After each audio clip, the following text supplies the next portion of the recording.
Welcome back to The Beat. I'm Jason Johnson in for Ari Melber. We start with explosive, newly released audio from Republican Senator Lindsey Graham slamming and condemning Trump on January 6th. Shocker. We know Graham is one of the greatest Trump suck-ups in the game, but here's how he sounded on MAGA Insurrection Day last year. He's misjudged the passion. You know, he plays the TV game, and he went too far here. That rally didn't help. Talk about, primarying us, and he created a sense of revenge. Graham saying Trump went too far. Really? And created a sense of revenge. He's saying Trump has responsibility for those terrorists that attacked and tried to overthrow the country. It comes as the January 6th committee preps public hearings with videotaped testimony. Today, new emails from Trump lawyer John Eastman that are in the hands of the January 6th committee. Eastman is the mastermind of the coup. He circulated that memo, a sort of coup playbook. The emails show Eastman urging GOP lawmakers in Pennsylvania to, quote, retabulate the state's popular vote and throw out tens and thousands of absentee ballots. Eastman writing the strategy would, quote, help provide some cover for Republicans to replace Joe Biden's electors with a slate of pro-Trump electors. Senator Mike Lee, who still hasn't explained his coup work behind the scenes, texted Trump's chief of staff, Mark Meadows, on November 23rd. Quote, John Eastman has some really interesting research on this. The good news is that Eastman is proposing an approach that, unlike what Sidney Powell has proposed, could be examined very quickly. A judge ruling Trump and Eastman, more likely than not, committed crimes in trying to overturn the election. Here was Trump praising Eastman during his January 6th speech. John is one of the most brilliant lawyers in the country, and he looked at this and he said, what an absolute disgrace that this could be happening to our Constitution. And he looked at Mike Pence, and I hope Mike is going to do the right thing. I hope so. I hope so. Because if Mike Pence does the right thing, we win the election. Trump is also under criminal investigation in Georgia, and that district attorney seems to be closing in on the fake electors plot, with some of those frauds cooperating. The DA is reportedly investigating whether the pro-Trump electors in Georgia had any knowledge that their actions may have been a component of a broader, potentially illegal plot. So the committee has so much more evidence than we know, and it's about to all go public. Videotape testimony could also be televised. Joining me now to discuss all this is Elie Mystal, justice correspondent for The Nation and the Tim Black of politics, and Tim Miller, MSNBC political analyst. Thank you all so very much. Tim's new book, Why We Did It, a travelogue from the Republican Road to Hell, comes out soon. Thank you all so much. I'm very much looking forward to this conversation. Tim, I'll start with you because you are the newest author, at least the slightly older author at this point. I can't help but think that when I see all of this additional information come out, when I hear that Lindsey Graham gets busted again for sounding like a turncoat, he's not loyal to anybody, he switches from this, that, the other. Does any of this actually shake people who are loyal to the Republican Party? Or at this point, is it all so much noise and it doesn't really matter what happens in the hearing? It doesn't matter how these people are exposed because your core Republican voters are like, they're still better than the party of Nancy Pelosi. Thanks, Jason. I keep seeing Elie above me on those Amazon rankings. So, that's what it is. Doing the best that I can with the new book. Look, here's the thing with the Republican voters. There is a group of voters that's reachable. I know that maybe that feels like it's frustrating at this point. We've kind of been going through all of this for 6 years now. Whenever Trump first came down that escalator, you see that the cultists, the Trump cultists that show up for these primary rallies that he's holding right now. But there is another group of voters, and this is why what Lindsey Graham is doing is so pernicious.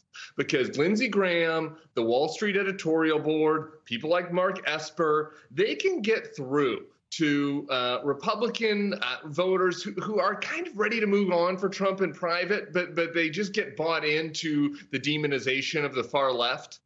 And so when Lindsey Graham says in private to people like Jonathan Martin and Alex Burns, oh, who could get mad at Joe Biden? Oh, Joe Biden is fine. If he was being honest publicly, if Mitch McConnell, if all of these guys were given truth serum and forced to speak publicly, would that get the 30% of the Trump cult to move? No.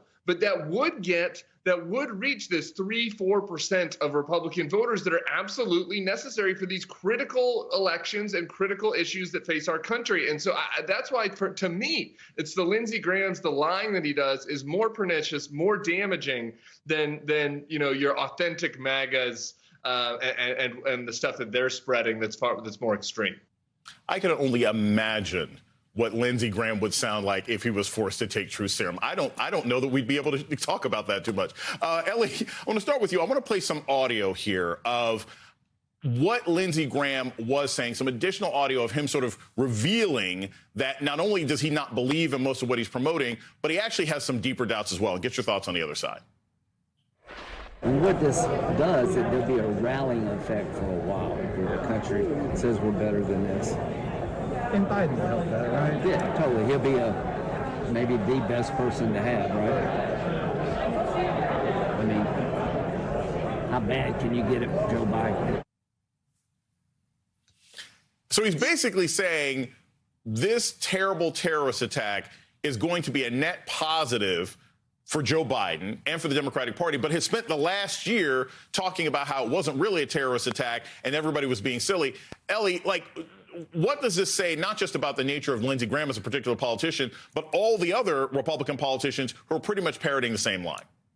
Yeah, Lindsey Graham is a lying, sniveling hypocrite, and we've known that for some time. Let's not forget Lindsey Graham on January 6th, where he sweatily said that he was done with Trump, because clearly what happened on January 6th shook him. It shook all of them. But right. When it came time to have political courage or just interpersonal courage, these people fail. These people fall down. And as Tim was saying, we've seen that consistently throughout the Republican Party, and that is now part of their brand. Cowardice and the inability to put the needs of the country ahead of their own personal political needs is now indelibly a part of the Republican brand. And I think we've all known this, right? So again, I kind of always come back to the question, what are we going to do with this knowledge that we clearly all have now about what Republicans are actually about? Are people going to come out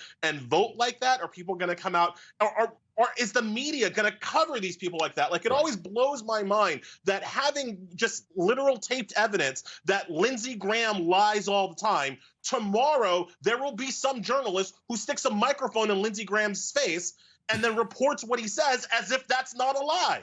Right. How is that possible? How is Mike Lee able to go outside of his house without 18 reporters being like, can you explain yourself on January 6th? Can you explain why you supported the coup? How are any of these Republicans allowed to kind of exist in the Washington ecosystem without reporters constantly demanding better for them is also why we have this problem. I want to play some audio of a person who I think exemplifies this and might possibly exemplify the kind of Republicans that Tim says can be approached. I want to play some sound from Ted Cruz, Tim, and we'll get your thoughts on the other side of this. We are approaching a solemn anniversary this week, and it is an anniversary of a violent terrorist attack on the Capitol. On January 6th of 2021, you had tens of thousands of people peacefully protesting, and yet the corporate media and Democrats slander them with the made-up term insurrectionist. So here's the thing, Tim. We know, just like Lindsey Graham, just like Mike Lee, we know Ted Cruz is a liar. And I've always said that Ted Cruz is a different kind of liar because I actually think he knows better. When you were saying before, Tim, are you suggesting that there may be Ted Cruz Republicans out there who are going to say, it was just a peaceful protest when they're with their friends, but could privately in the voting booth say, oh my gosh, I know my party's been taken over by maniacs? Do you think Ted Cruz represents a certain segment of reachable voters, or is he just being sort of a Weasley politician? I think that both can be true, right? Jason, look, I don't know that, look, your Ted Cruz voter is going to come out and vote for Bernie Sanders or whatever, you know what I mean? Or is going to come out and necessarily vote for a Democrat in the Wisconsin Senate race. But getting people to not vote, right, is also, something that can be useful. Not choose between the two parties, vote for a third party, vote for an independent candidate that's running, right?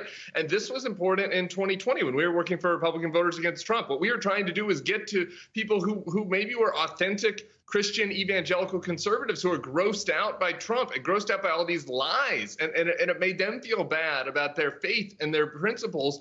And we said, wow, well, maybe you can't get all the way to Hillary, or maybe you can't get all the way to Joe Biden. I think they could have, but maybe not, right? Why not just, you can do a write-in this time and vote for a Republican down the ballot, right? And that mattered. There's some of these races, 50,000 votes in Georgia. So those people do exist. The problem is that Ted Cruz is giving them all permission to do the opposite. And this is why that permission structure on Fox is so dangerous, because when these guys lie and when these guys change their tune from what they say in private, they are speaking more effectively to that very voter and telling them it's okay to vote for the guy you know is a liar because I'm a liar and we're all in on the joke together and it's better than those evil lefties. And like that's what you have to break. The greatest fear is that you get the message out to the public that since all politicians are liars, it doesn't matter who you vote for, and you can just vote for the guy who makes you feel good in the moment. Elie Mystal and Tim Miller, thank you guys so very much for starting us on the show today.